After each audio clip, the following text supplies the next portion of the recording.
You're listening to ASOTU CON Sessions by Space Auto, recorded live at ASOTU CON 2025. We are live on the ASOTU CON podcast stage, powered by Space Auto, and in the heart of the action here at ASOTU CON 2025. I'm Nick Askew, and I'm here today with Danielle Mills Walden of Upstart. Hello. And Evan Driscoll of Audi Jacksonville, talking about leveraging AI to increase sales conversions. Welcome. Thank you. Thank you. Excited to be here. Yeah. So, Evan, you are a customer of Upstart, is that right? Correct. Yeah, we use Upstart in our stores.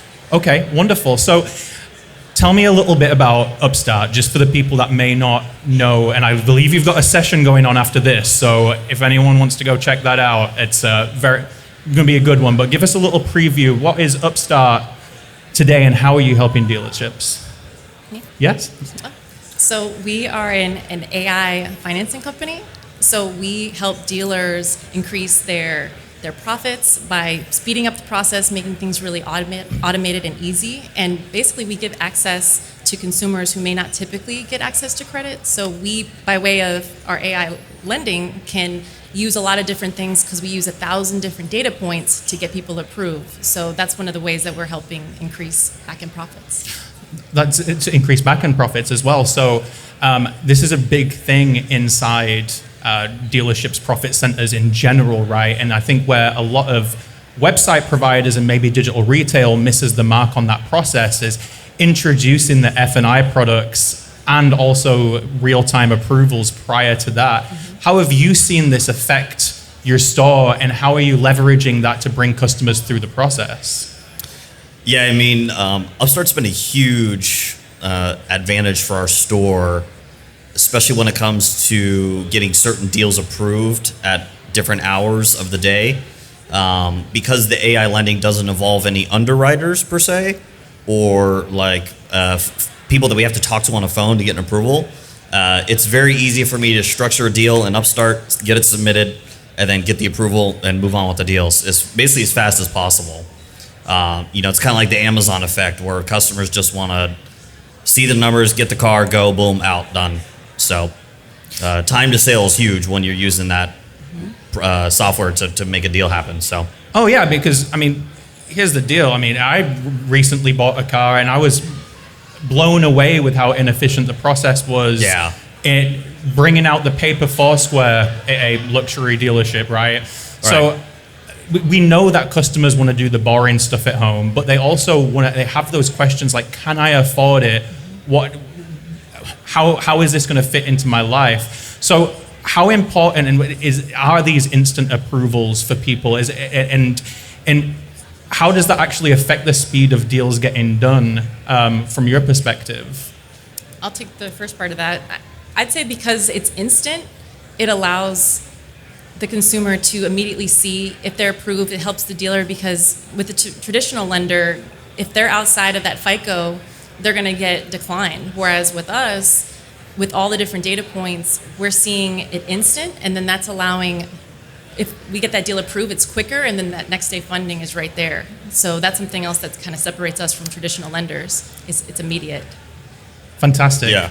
And that's money in the bank, that's operational, that's cash flow. Yeah, correct. Yeah, wonderful. So let's talk about these alternative finance solutions, right? So you can help deals get approved by looking beyond and using AI to look beyond those traditional parameters.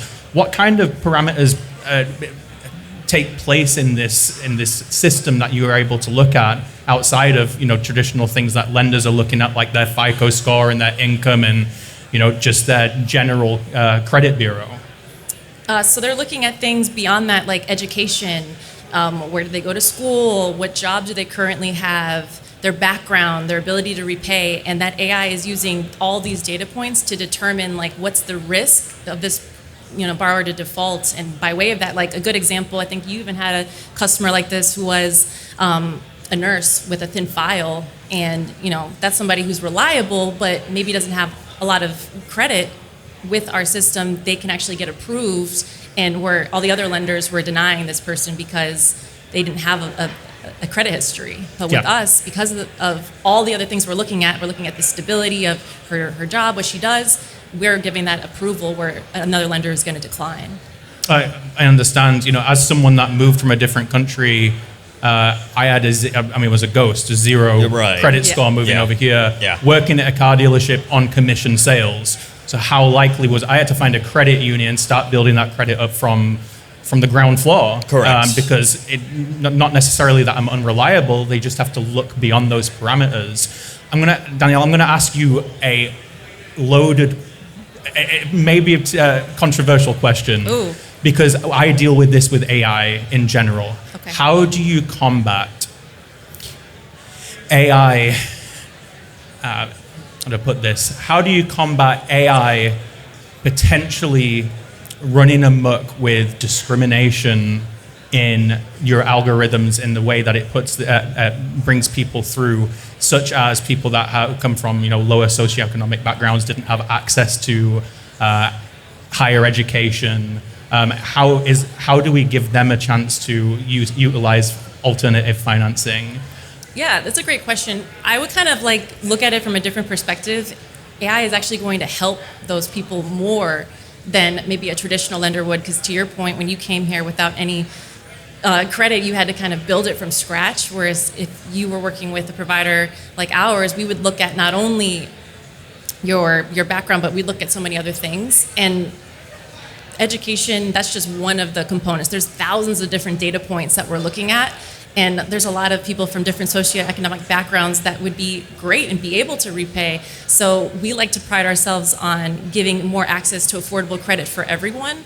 And it really just looking at all the different data points can get us there. I love it. Personally, I love it. As someone that has experienced that and been told by your traditional lenders, hey, maybe go try down the street at BuyRider, get yourself a 24.9% interest rate. This is what it's helping. Right. So from a dealer perspective, embracing new technologies as a luxury store, right? How have you improved efficiency? You mentioned, bringing people through, with instant approvals. I heard you mention, after hours, which is extremely important as well. How was it getting your desk managers and your sales managers bought into this big dynamic of change? It was tough at first. Yeah. We started with Upstart 2 years ago, and the software was still very, new to everyone. We use it as a digital retail tool on our website, and then they told us, hey, by the way, we have a bank. And we were like, what? So once we knew that there was a bank involved, we were like, we want access to that. So they gave us access to the software to submit deals to the bank. And it was, it was a little bit of work. This was two years ago, maybe? Mm-hmm. It was a little bit of work to structure the deal in Upstart to get it to the bank. But now through the changes that they made to the software and the improvements, and they've come to us almost every month, Upstart will come to us and say, hey, what do you think about this and this and this? And we have a chance to look at the desk tool that they're building.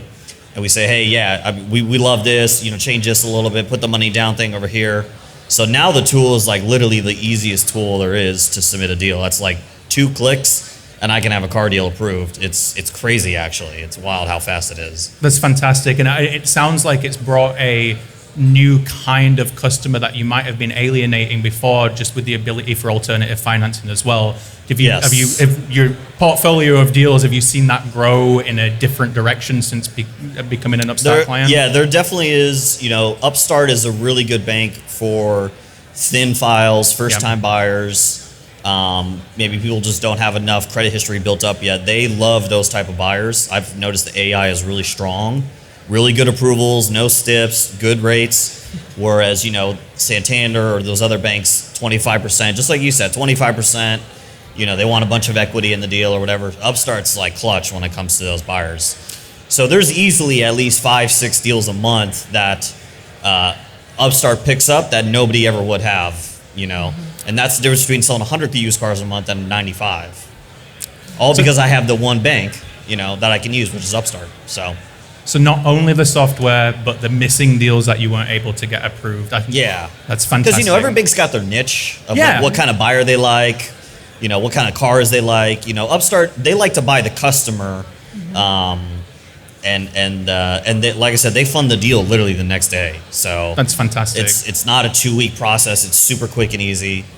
and it's really good. I mean, honestly, it's kind of like a cheat code. I mean, I'm just saying. Well, it sounds like a win, Danielle. It sounds like a win-win for both the dealership picking up those deals and getting some profitability that they didn't have access to, but also the people that may not have access to alternative financing. They don't have to hear a no from a OEM dealer. They have other options too, and I think that is a great mission. And you've been able to pair that with fantastic software that's easy to use and get sales manager buy-in, which is the biggest win. Right. That's always the biggest challenge. It is. Because they all want to do everything the way that they normally have used to do it. And then you throw some new stuff at them, and now they're like, I don't know about all this. So until they start to see a bigger paycheck because of it. Exactly. Right. Then they say, wait a minute, how'd you get that deal approved? Oh, dude, I just sent it to Upstart. Easy deal, done. He's like, whoa, tell me more. Done, funded the next day. Yeah. Fantastic. Oh, okay, all right. We need to have a meeting about this. We got to figure this out. Yeah, we'll do that. It's all resistance until they see their paycheck. Yeah, exactly, yeah. Well, thank you very much for both coming on. It's great to have a client. It's great to have companies that are doing something that is not just technologically advanced, but somewhat altruistic as well. I really appreciate what you're doing, and thank you for joining us at ASOTU. Yeah, thanks for having us. Thank you for having us. And everyone, we're going to be speaking about this a little bit more in depth with our session that's going to be starting probably in the next 10 minutes or so. So hopefully we'll see you in Studio 1. We're going to grind it out. Don't miss it. Thank you. Yeah. Thank you for listening to this ASOTU CON session brought to you by Space Auto. At ASOTU, we're obsessed with uniting people around one big idea, that thriving people are the only path to a thriving and profitable industry. If that resonates with you, head over to morethancars.com to join our email list and explore our full list of podcasts.